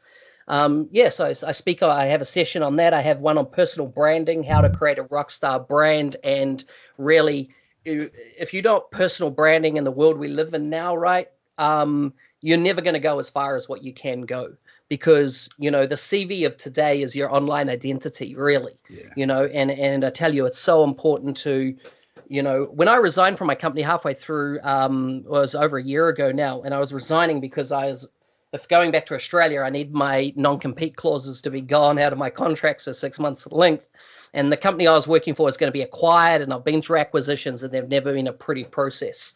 Anyone that's worked with some of the big acquisitions that have happened just recently, I see some nods, would know that that it's not a pleasant journey. And so I decided, I was actually in London over a year ago, and I resigned formally because I was on sabbatical. I'd taken a 12-month sabbatical and to travel with my wife. And what happened is I resigned, and I put up on LinkedIn one post that I had resigned. I had over 70,000 engagements on that post. It was the biggest post I've ever had engagements on. And I was offered jobs in every continent of the world, It just blew me away. And it's because I've kind of created this identity online over a long period of time. So it really it was just, it's massively humbling and mind-blowing. But if you like, it didn't happen by accident, right? I've worked on a personal brand because with a really exciting name like Mark Smith, and I'll let you. I'm sure that was my name and my fake ID when I was 15 or something. Exactly. I'll let you guess what my middle name is. Most people get this without me even providing an initial, with how creative my parents were with my middle name. It's either Ian or Alan, isn't it? Oh, come on. No. Do you know, last time I said this, which is like 2 months ago on my cohort, a lady got it straight off. John. Oh. Mark John Smith. Can you believe, how creative is that? Right. It's going to sound absolutely fake, but the John was what I was going to say. I just did not get a chance to interject with it, but I was like, it's going to be John. It's got to be John. So I had to create 365 guy, because right now, if you type Mark Smith into a search engine, nothing comes up about me. This is like after 10 years of being deliberate online, nothing comes up about me. But type in NZ365 guy, and I think the first 5 pages of Google are all me. So the importance of personal branding and findability is really comes down to, can people find you? Can people understand your skill sets and how you can add value to them? And that's, I think, the key thing around that whole branding scenario. Yeah, and I've kind of got a weird story from that a couple of days ago. So I was talking to Ian about this yesterday. I've bought quite a lot of Surface gear this year, and I posted in Reddit. There's a subreddit for posting all your Surface gear, and somebody's like, "Oh, this is just an advert. This guy's just advertising for Microsoft, blah blah blah." And then, because my username is the Mark Christie for everything, that's where you find that's my brand. Within 2 seconds, the guy was posting, look, he's just advertising. Here's his LinkedIn. Here's this, here's that, here's the other. I'm like, shit. So I'm just waiting for a fireball through the roof. Wow. I was laughing. I was like, Mark, it just looks like a hashtag humble brag picture, and people are just jealous. Yeah. Seriously, Totally. gadgets. But I tell you, you're right. The Surface Book, mate, it's such a good device, right? Oh Isn't yeah. it? Yeah. It's solid. I can hit the children with it, and it doesn't leave any marks. Yeah. It's. I've heard some bad experience about putting stickers on them though. Have you? Yeah, George Dubinsky, he put a sticker on his, and somehow it held the heat in on the back of the screen, and his whole screen expanded, like became a bubble. You know how when lithium batteries heat up? Yeah, like so the big Apple problem when they put in third-party batteries, it starts pushing the trackpad out.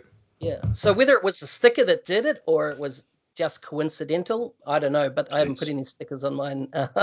Well, I was just thinking that as well. I tweeted out the other day. I just got my Surface Book and I was looking for some stickers. Like, did I D-brand scan it or did I just sticker it? Yeah. I'm actually now not going to do anything. It's going to be the only laptop. I'm just going to have to take my Surface Pro with me because that's stickered. The Surface Book's just going to sit with nothing on it whatsoever. Or, I mean, you could go down the route of getting yourself a sticker book and collecting stickers. Oh, give me a shiny. I'll swap you shinies. 2 shinies or 1 shiny for 2 normals. Nice. No, they are. The Surface Books are quite nice. But, I mean, you're 100% spot on. Soft skills are as important as technical skills. Being able to have the conversation with the customer, being able to, because places I've worked, they send out your CVs to the customers to see if they want you on that project. That's right. Yep. And the amount of customers that I've had crawling on my LinkedIn to see what I've been talking about and say, right, I want that guy. Yeah. And it's because I post, I'm talking about the latest technology, and it inspires confidence. Yeah, exactly. So that's exactly it. My technical skills might be absolutely horrendous, but my soft skills are all there. Yeah, you get the buy-in, you get the customer buy-in because you can talk to them like a human person, and it's as you were saying, there's some coders who don't progress because they can't communicate. Whereas if you can go in and you can communicate, it's half the battle. They already like you if you can put yourself as a personable person. Yeah, you're so right. And who doesn't like speaking to a fat, bearded Scottish guy? Come on, that just instills confidence to everyone. You can stroke my beard if you want sometimes. Just depends how I'm feeling. Does that put an extra 50 quid on your day rate? I don't know. I'm going to try it. We'll see. Like, strokeability, 25 quid, etc. Just break it down. So you were mentioning, obviously, Janet's ProSci sessions. Is there any other ones that you want to pick up on the day? So I'm interested in Lucy's session on Teams and her top 50 tips. Is that top 100 now? Yeah, I knew it's well beyond 10. Teams is amazing. I just started, looking at my schedule for, the coming year and built a site and everything, a team specifically for it to communicate with my team. And I tell you, it's a golden tool, right? Can do so much. I love it. I'm looking forward to Claire's session. I'll try and attend that about using Power BI because I think kind of if you look at the Power Platform and you kind of see the 3 underpinning parts, there's Power BI, there's Microsoft Flow, and there's Power Apps. And the kind of one thing that I think is letting the show down, in my opinion at the moment, is the Power BI embed story with in the Power Platform, particularly in a model-driven app experience. And so, I'm keen to see if there's, changes happen there, that type of thing. Megan Walken's session on branding. I'm always a big fan of branding, so that's of interest to me. Rosie, I don't know anything about Rosie, but she seems quite a character based on the back chats we've had on the channel. So becoming unified is a very broad topic she's covering, and I don't know what that all means. Is it around the unified interface? It is. It's getting people engaged with the new unified interface, demything theories on it, and just struggling with the bits that are non-performant in it at the moment. Exactly. Depending on what day of the week you access it. I'm looking forward to catching up with Kyle Hill. I've had him on the podcast, or I don't think I've broadcast it yet, and Will. Julian, I've chatted with him online, offline for a while, never met him in person. I'm looking forward to getting to meet all the beds. You know, I think that's going to be interesting, as in because I know that Chris has really struggled to grow one. So, yeah, Yes. Are we going to actually have to do like a beard lineup? yeah. See, mine's short, mine's trimmed because my wife doesn't like length on it. So, yeah. Well, I was just going to She- say, like, we she couldn't wins. even do it on length. Like, if we were to stand, like, remember your school photo where you had, like, the shortest person at the front? We Yeah, can't yeah. do that with beard because I guarantee you I will be the shortest person. Well, I'm the But with shortest a- person. I like if you look at all the MVP photos you see, mate. I'm always in the front because I'm so short. I can't see beyond Joel Lindstrom. So Well, does that see, mean we have two You'll of need to Ben's get me people? an MVP and get me to the front then because I still bet I'm shorter than you. Right? What height are you? 156 centimeters. Oh, what's that in feet? Yeah, see, I'm still from the southern hemisphere. We don't work in stones and feet. There's a weird thing about Britain. Why does it still have miles and stuff? Like, there's a couple of measurements that just didn't convert over. Yeah, and as soon as you go outside of the UK, I mean, hopefully when Scotland becomes independent, we'll get rid of all that shit. nonsense. You're shorter than me, dude. I'm standing up. So this I'm could like be quite I'm good. like 5'4", right? So 156 is 5'1.4". I'm about 5'4", so I'm like 165 maybe. So does that mean I can then change your hotel rooms to children's rooms? Yeah, just bring in the portable bed and put it in somebody else. Yeah, just slide it out from underneath the bed. Oh, so I'm actually looking forward to that picture of getting all the beards together. That's really funny. I hadn't even thought of that, Mark. That is dynamite. One of the things that we do at Summit is get all the bald heads together. So there's George Dubinsky and I had done it for a while, and like we'll do a front down head side by side because it looks like two big boobs, right? On screen. We've done it for years, but we've just had who's joined us? Steve has just joined us. So now there's three bald guys that are and we all kind of all hang out, drink whiskey, and enjoy ourselves. So it's good times. You'll be getting people shaving their head just to join you. Either that or just getting like the fake skin things to put over their head, like the swimming cap. Nice. I mean, I'm now just thinking Blue Man Group. yeah. That could be awesome. Blue Man Group with the MVP logo on the heads. That'd be awesome. There we go.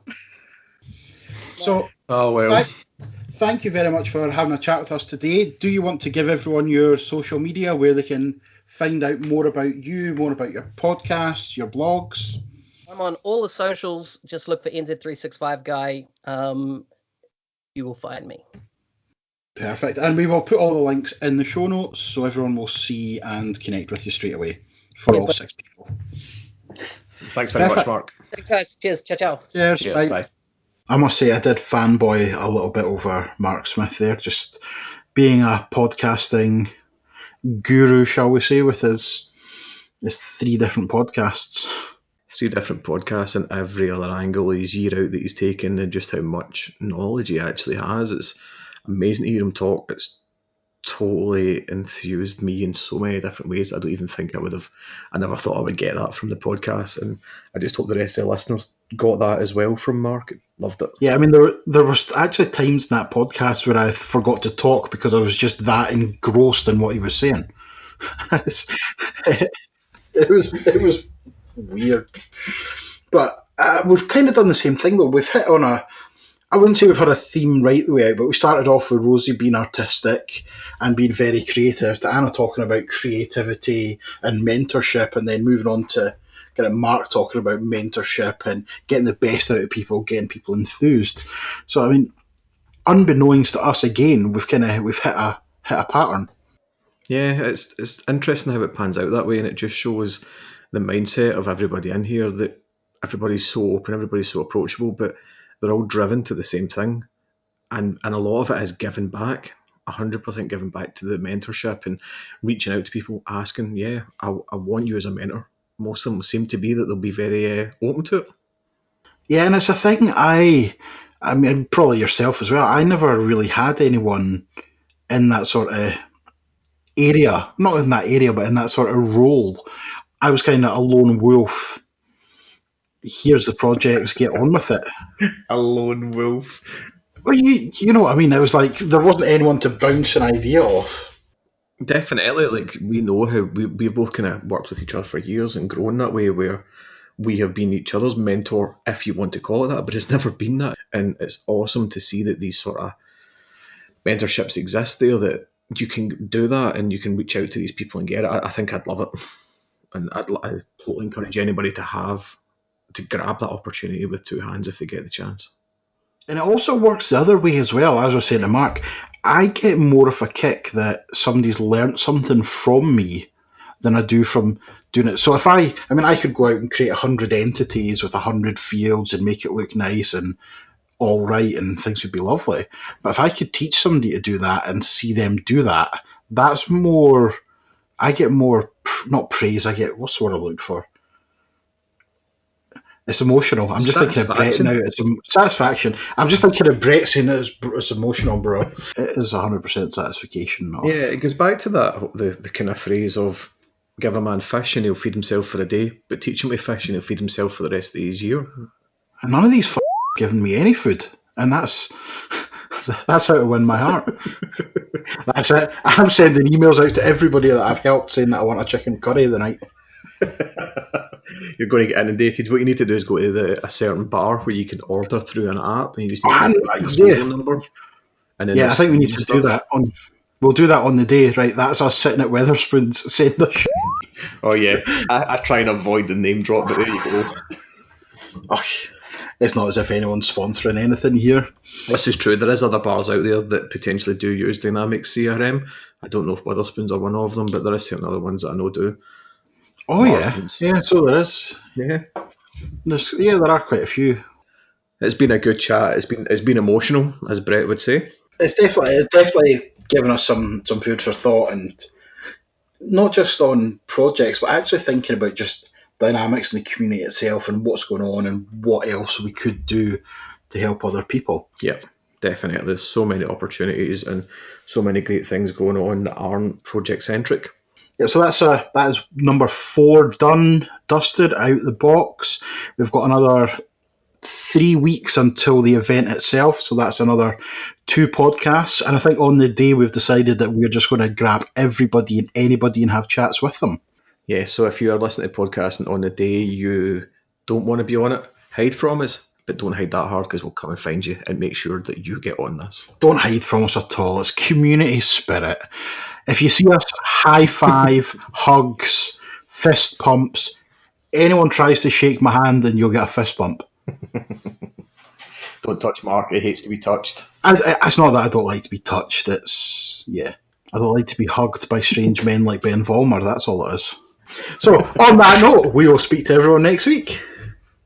Dynamics 365 Saturday Scotland will take place on the 26th of January at Strathclyde University Tick. This could not be possible without our sponsors, Red Spire, Ebex, Incremental Group, and Cognitive Group. See you there.